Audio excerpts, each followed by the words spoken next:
So today I'm going to hit up a subject that's really near and dear to my heart because it's actually one of my favorite genres, and that's the idea of running a heist versus running a simple theft. And yes, there's a big difference. I think a lot of people think of heist as just another form of theft, but if you follow the distinctions in the genre, you'll understand that heists are often a lot different, or require a lot more work, a lot more planning, a lot more of that kind of stuff versus just stealing property. Whereas heists do involve theft, they do involve stealing. A heist tends to involve a very complex plan that tends to target higher end locations rather than like pocketbooks or checkbooks or whatever. Theft tends to be an all encompassing term, whereas heist is kind of a genre unto itself. And the the heist genre is really epitomized by shows like Leverage. Movies like The Italian Job is a good example of a heist. The Thomas Crown Affair is a heist. Um, and those are really good examples if you want to see heist in action. Um, Coen Brothers movies do a lot of heist work. They do a lot of heist work in Coen Brothers movies. Um, so if you're looking for what a heist looks like, there you go. There's some examples of a heist versus a theft. Um, the best example of a movie I can give you outside of Leverage being the TV show, the best heist movies that I think exist.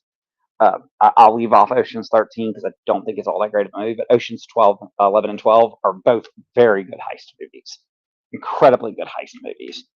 Um, so if you're looking for something to watch to understand what I'm talking about, there you go. Watch Ocean's 11, watch Ocean's 12, watch Leverage. Like I said, go watch The Italian Job. Those are great heist movies, great heist film. A good example of a heist in literature would be The Lies of Locke Lamora, or the Gentleman Bastard series do heist very well. They do the heist genre very well in literature. So, all that being said, how do I run a heist versus a theft? I'm going to give you 4 good points, and hopefully this will help you if you're ever hoping to run a heist game. And I will at the end give you an example of some good games that can run heist um, that I think are do the heist genre very well. Um, and hopefully you guys will be able to do it yourself. So the first tip to running a heist versus a theft is scaling.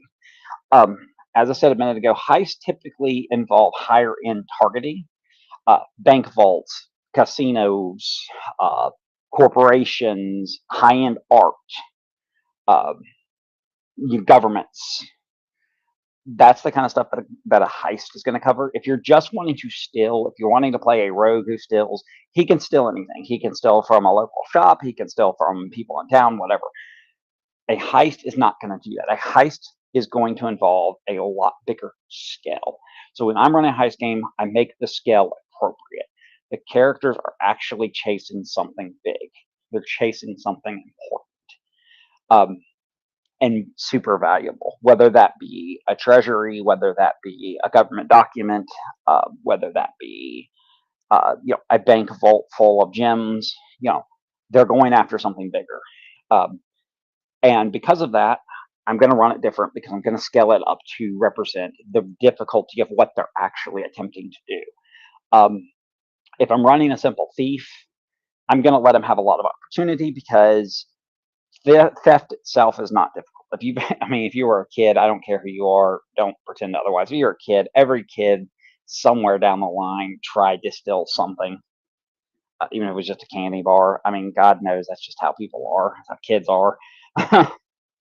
But heists are different. So when you're planning a heist and you're going to run a heist, plan accordingly. Plan it to be big. Plan it to require a lot of work. Plan it to require a lot of thinking, a lot of moving parts, a lot of danger, because the end result of the heist is going to be a lot bigger than simply gaining one gem or gaining a bag of gold or gaining something from a weapon from a weapons booth or whatever. You're going to gain something much more important. And generally speaking, a heist should be able to drive other story points. So the scale is the first thing I look at. I'm scaling up to represent the heist. The second thing I'm going to do when I run a heist game is I'm going to have bigger stakes, which goes into the scale, but bigger stakes at the end, because when I'm planning a heist, I don't want them just planning for something simple and kind of not all important. What they still has to matter. It has to be able to do damage to the target.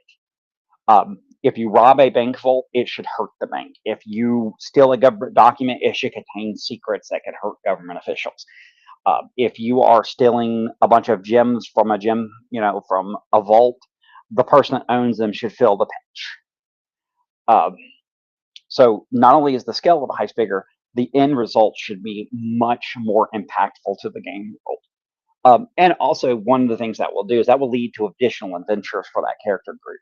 If you pull off a heist as a group, that heist should be able to help guide other events in the world. Um, and that's a huge thing. So your stakes have to be a lot bigger. There needs to be value in what they're stealing. So you need a bigger scope, you need a bigger stake. Those are the two biggest things I can give you. The third thing that I'll do with a heist game is it involves a lot more skills than simple theft. Again, going back to something like Ocean's 11, there's 11 people with various skills involved. Look at leverage. There are 5 major roles in leverage. You have the hitter, hacker, grifter, thief, mastermind. And they all have a very major role to play in wrangling up the heist. So when you're running a heist, make sure your group has a very, very, very wide array of skills because they're going to need them. Because doing a heist is not, like I said, not as simple as palming a gem off of a table or cutting loose somebody's purse. It is so much bigger than that. It is a lot more difficult than that. So when you're doing it, you're hopefully your characters are going to utilize a lot, and they can utilize a lot of skills that don't necessarily always see a lot of play in other games. Um, you know, um, yeah, I'll give you a good example of that. Would be games that give you skills like palming. Um, you may need to palm an ID card. You may need to face skills may become a lot more important in a heist than they are in your standard D&D game. So intimidation, diplomacy, bargain, charm, all those skills start becoming really important in a heist. You know, acrobatics, dexterity-based skills can become very important in a heist. That even if they don't see a lot of play in your normal play group, they will see a lot of play in a heist because you're going to need somebody who can squeeze through spots nobody else can get through. You're going to need a grease man. You're going to need all of that. It's vital. That's the big part of a heist. Is it is really skill based. It is very broad, and be prepared for skills to get used in ways that you're not prepared to use them, and prep your players to think outside the box with their skills because sometimes a skill can be used in ways that's just completely off the wall if you're trying to make a big heist.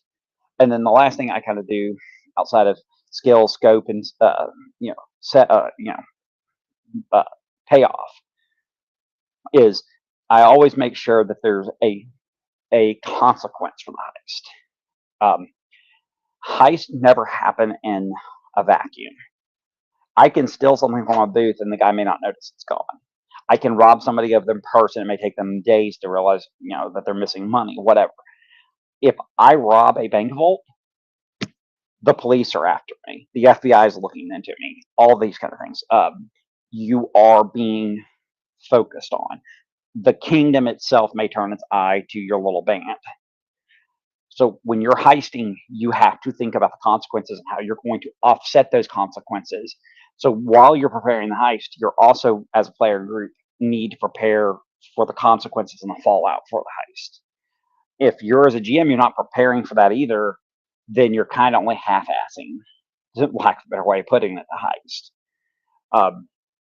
You're not really preparing the heist the way it should be prepared because you do need to prepare for the physical act of the heist, but you also need to prepare for the reality. And again, a great example of that would be Ocean's 12, the fallout that comes in Ocean's 12 from God, I just lost Andy Garcia's character name. Yikes, I feel stupid. I've seen him move 10 million times. You guys can kick me later. But his character finding where they're at and threatening them to get his money back. That's a consequence of having stolen it from them. and you see it in Leverage, you see it in other heist shows, you see it in other heist movies. Uh, there's always a consequence. So be prepared to start gearing those consequences up post heist and use them to create new stories and new opportunities, especially in a game that's heist based, such as Leverage or Blades in the Dark, um, because those are going to be how you tell your additional stories. The next heist your group runs may be more difficult because of what you did in the first heist. And there's game mechanics in certain games that allow that. And it's really, honestly, Leverage and Blades in the Dark are two of the better ones for it. So I promise this. I'll go ahead and tell you a couple games that you can use that do really good heist. Blades in the Dark is on top of that list because it is literally a heist game. Leverage is another game that is a heist game, but you really can't find it anymore because it's not even available as a PDF. Mark Weiss Productions completely pulled it, so it's only available on secondary market. Mistborn is very heist heavy. Those are three very good games. Some other systems that can do heist very well would be games like Hero, because of the skill system. Hero has such a broad skill system, you could run a very good heist game in Hero. You can run very good heist games in Dishonored, for example, is another good one. Although the Dishonored tends to focus more on assassination than heist, but you could run a fairly good heist game using the Dishonored system. Those are just a couple of systems that I can think of that I own that can do heist very well. Uh, there are tons more. You can do a heist in any system as long as you're prepared to kind of be flexible with the rules and a little flexible with the skill system and stuff, and the mechanics. Those games, actually, a lot of them have systems written into them for running heist. So keep that in mind. Great game type. If you've never run a heist, I really, really encourage you to try to run one time. They are a lot of fun to run. Players will find all kinds of unique ways to approach complex situations and complex plugs. They're going to be presented with all kinds of roadblocks that they're going to need to be very creative to get past. It really opens the floodgates of creativity for both the GM and the player.